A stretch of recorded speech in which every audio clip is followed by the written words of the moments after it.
जो भक्त नाम जप करते हैं, क्या उनको भी मृत्यु के समय कष्ट होता है? भक्त और अभक्त की मृत्यु में क्या अंतर है? अंतर है, पहले भक्त और भक्त की ही मृत्यु में अंतर है। एक भक्त पूर्ण समर्पित जीवन भर भगवान का भजन करते हुए गाढ़ अवस्था को प्राप्त हो गया, तो उसकी मृत्यु के समय ऐसी बात होगी जैसे हाथी के गले से फूलों की माला टूट गई, पता ही नहीं चला। लेकिन अब जो साधारण भक्त है उसको मृत्यु के समय भयानक पीड़ा भी होगी, लेकिन उस पीड़ा में भगवान का स्मरण भी होगा। उस समय जब वो भगवान का स्मरण नहीं कर सकता, उस समय कृपा करके भगवान उसकी स्मृति में जागृत, पीड़ा होगी पर भगवत स्मृति रहेगी। और उस महापुरुष की जो गाढ़ अवस्था को प्राप्त हो गया है, उसको तो पीड़ा का अनुभव ही नहीं हो, जन्मत मृत दुसा दुख होई, वो दुख उसको अनुभव में नहीं आता है। और जो अभक्त है उसको तो हम कह रहे हैं, आपको दिखाई दिया कि दिल फेल हुआ, 1 सेकंड में मर गया, लेकिन वो जन्म मरण से मुक्त थोड़ी हो गया, तो लाखों करोड़ों बार मरेगा, जन्मेगा, उसका कोई महत्व नहीं है। महत्व है भक्ति का, भगवान की भक्ति में। और जो शुद्ध भक्त है उनको तो विष्णु दूत लेने आएंगे। जो कच्चे भक्त हैं, जैसे भक्ति तो करी लेकिन पहले शरीर छोड़ दिया, उन्हें कौन लेने आएगा मृत्यु? उनका फिर जन्म होगा। लेने कौन आएगा? जब तक भगवान का साक्षात्कार नहीं होता तब तक धर्मराज लेने आते हैं, यमदूत नहीं आते। तो वो यात्रा दे के लेके जाते नहीं नहीं, बड़े सम्मान से लेके जाते हैं, धर्मराज स्वयं आते हैं। जैसे पतिव्रता थी सावित्री जी, तो परम पवित्र थे सत्यवान जी, तो उनको लेने के लिए यमदूत नहीं आए, स्वयं धर्मराज जी आए थे, तभी तो सावित्री जी की धर्मराज जी से बातचीत हुई। पापियों को लेने यमदूत आते हैं, पुण्यात्माओं को लेने धर्मराज आते हैं, और महात्माओं को लेने भगवान के पार्षद आते हैं, भगवान के दिव्य जन आते हैं। समझ पाए आप जी? सोहम गुप्ता जी। श्री हरिवंश महाराज जी। महाराज जी, सत्य वास्तव में है क्या? क्या सत्य वो है जो हमारी आंखों से दिखता है, या वो जिसे हम अपने अंतर मन से अनुभव करते हैं? जो तुम आंखों से देखते हो, कानों से सुनते हो, मन से सोचते हो, सब असत्य है। गो गोचर जहां लग मन जाई, सो सब माया चालो। जो तुम आंखों से देखते हो, कानों से सुनते हो, मन से सोचते हो, जहां तक तुम्हारी सोच है, गो गोचर जहां लग मन जाई, सो सब माया जालो भाई। मन और बुद्धि की सोच के परे जो तत्व है वो सत्य तत्व है। उसी को राम कहते हैं, उसी को कृष्ण कहते हैं, उसी को राधा कहते हैं, उन्हीं को सीता कहते हैं। जो भगवान के भजन में लगे, भगवान का नाम एक जानते हो क्या? सत्य नारायण नाम है ना। भगवान को कहा गया सच्चिदानंद रूपाय विश्वोत्पत्त्यादि हेतवे तापत्रय विनाशाय श्री कृष्णाय वयम नुमा। सच्चिदानंद, सत चित आनंद घन स्वरूप भगवान है। भगवान ही सत्य है और सब मिथ्या है। ब्रह्म सत्यम जगन मिथ्या। भगवान ही, जिन्हें ज्ञानी लोग ब्रह्म कहते हैं, भक्तजन भगवान कहते हैं, योगी जन परमात्मा कहते हैं, वही हमारे लाडिले प्रभु है। दूसरा थोड़ी कोई, एक ही तत्व है, उसी को भक्त भगवान कहते हैं, ज्ञानी ब्रह्म कहते हैं। जब अधिक दुलार बढ़ जाता है तो लाडिले कहने लगते हैं, वही रसिक जन हो जाते हैं। तो हमें भगवान ही सत्य है और उन्हीं सत्य का नाम जपना चाहिए, उन्हीं की आराधना करनी चाहिए। दिलीप सिंह जी काशी से। जय श्री राधे राधे महाराज जी। गुरुदेव, आपको अनुभव करने का सबसे सरल उपाय क्या है? शरणागति। आपको अनुभव करने का, आप किसे कहते हैं? भगवान को कहते हैं ना। आप भगवान को कहते हैं। आपको अनुभव करने का सबसे सरल उपाय है, क्योंकि स्वयं जाने जिह देहु जनाई। साधन तो एक निमित्त मात्र है, वास्तविक भगवत बोध भगवान स्वयं कराते हैं। सदगुरु रूप में हृदय में बैठ करके ज्ञान रूप में स्वयं जाने जिह देहु जनाई, और जो जान गया तो जानत तुम्हें हो जाए, वो परमात्मा स्वरूप हो जाता है। ब्रह्मविद ब्रह्मैव भवति। जो ब्रह्म को जान जाता है वो ब्रह्म स्वरूप हो जाता है। तो भगवान को जानने का सरल उपाय है, भगवान की शरण में होकर भगवान का भजन किया जाए तो वो जना देंगे अपने आप को।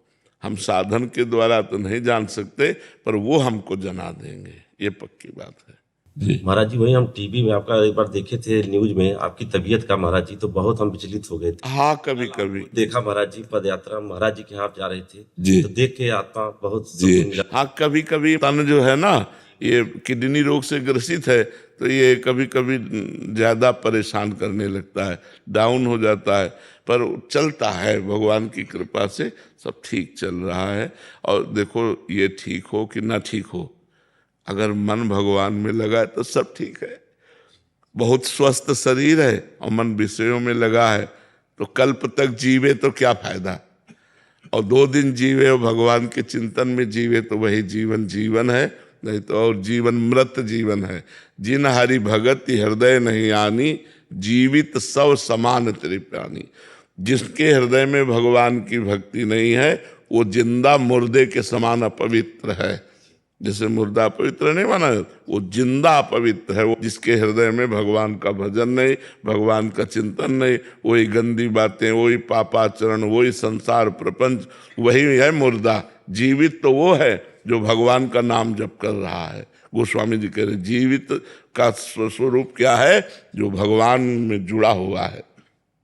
मुर्दे का स्वरूप क्या है, जो विषयों में जुड़ा हुआ है।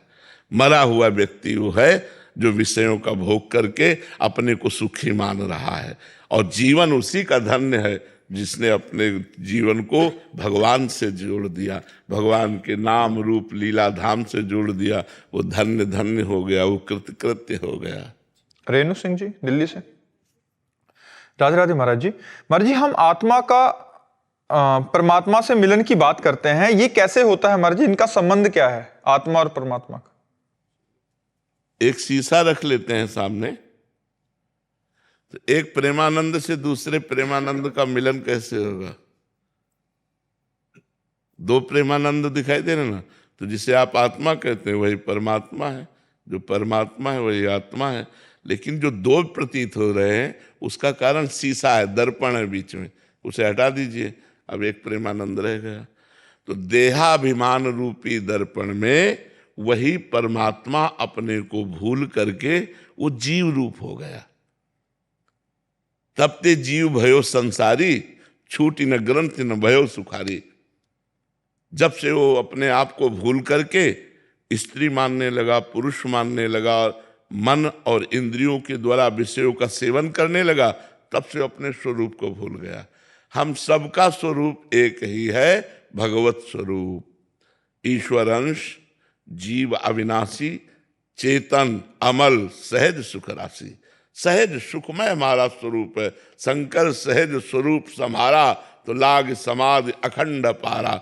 हमारा स्वरूप जो है वो भगवत स्वरूप है। कहने को आत्मा और परमात्मा है, लेकिन परमात्मा ही आत्मा है और आत्मा ही परमात्मा है, इसमें कोई अंतर नहीं है। अंतर माया का है। अहंकार रूपी दर्पण हटा कि परमात्मा के सिवा कोई है ही नहीं। भगवान ने श्रीमद् भागवत में कहा, चतुर्श्लोकी भागवत में, कि जब सृष्टि नहीं थी तो मैं था, जब सृष्टि नहीं रहेगी तो मैं रहूंगा, तो बीच में कौन हूं? मैं ही मैं हूं, मैं ही मैं। तो वो ही है, हम तुम नहीं है, हम तुम माया है। हम तुम शरीरों को लेके बोल रहे हैं ना, हम और तुम शरीरों को लेके बोल रहे हैं ना, लेकिन स्वरूप में एक ही है। अब जैसे ये एसी और हाइलोजन दोनों का अलग अलग कार्य है। अगर अज्ञानी जी हो तो कहेगा इसमें बिजली और है, इसमें बिजली और है, लेकिन कार्य अलग होते हुए पावर तो एक ही है ना, बिजली तो एक ही है ना। कार्य विभिन्न प्रतिकूल भी हो सकते हैं। जैसे एक ठंडी हवा दे रहा है तो आप लगा लो हीटर, तो वो गर्म हवा देने लगेगा, लेकिन गर्म और ठंडी हवा यंत्र के कारण दे रहा है, पावर एक ही है। ऐसे एक दुष्ट राक्षस घोर विनाशी स्वरूप और एक साधु महात्मा घोर शांत स्वरूप, लेकिन दोनों में पावर एक ही है। खोपड़ी खोपड़ी के कारण, अंतःकरण के कारण उसका स्वभाव अलग अलग दिखाई दे रहा है। परमात्मा एक ही है, वही आत्मा है, वही परमात्मा है। जब खूब हम भगवान का भजन करते हैं, अच्छे आचरण करते हैं, तो हम बच जाते हैं माया के आक्रमण से और हम भगवान को प्राप्त कर लेते हैं। नहीं तो बहुत कठिन है, और आजकल तो और कठिन है। बड़ा पाखंड, बड़ा दंभ, बड़ा नाटक चल रहा है। भजन को बचा पाना बहुत कठिन बात है, बहुत कठिन बात है। बहुत कठिन बात है। कामादिक मद दोष न जाके, तात निरंतर बस में ताके। ये चौपाई बहुत जोर की है। कामादिक मद दंभ न जाके, तात निरंतर बस में ताके। कामादिक दोष, अहंकार और पाखंड, दंभ जिसके नहीं है, हे तात मैं उसके अधीन हो जाता हूँ। भगवान कहते हैं ऐसे भक्त के अधीन हो जाता हूँ। लेकिन ये भाई बहुत नाटक माया का है। जो गुरु चरणों का आश्रय लेकर दैन्यता पूर्वक शास्त्र आज्ञा के अनुसार भजन करेगा वही भगवान को प्राप्त हो पाएगा। अन्यथा माया की धूल उसकी आंखों में ऐसी लगेगी कि कंचन कामिनी में कहीं ना कहीं किसी खाई में पड़ा मिलेगा, या कंचन में या कामिनी में या कीर्ति रूपी खाई में पड़ा मिलेगा। वो भगवत मार्ग में नहीं चल सकता। बहुत कठिन भगवत मार्ग है। इस पे तो वही चल सकता है जो सुदृढ़, धैर्यवान, तितिक्षु, सहनशील, चाहे जितना कष्ट पड़े अब भगवत मार्ग नहीं छोड़ने वाले, ऐसा चल सकता है। जो सहनशील है, नहीं तो भगवान की बड़ी विचित्र माया है। बड़े बड़े अच्छे साधकों को नाटक में फंसा लेती है माया, और वो भूल जाता है कि मेरा लक्ष्य क्या था और कहाँ से कहाँ फंस जाता है। इसलिए गुरु के चरणों का आश्रय लेकर जो भजन करते हैं वही निकल पाते हैं, दूसरा फंस ही जाता है इस माया में।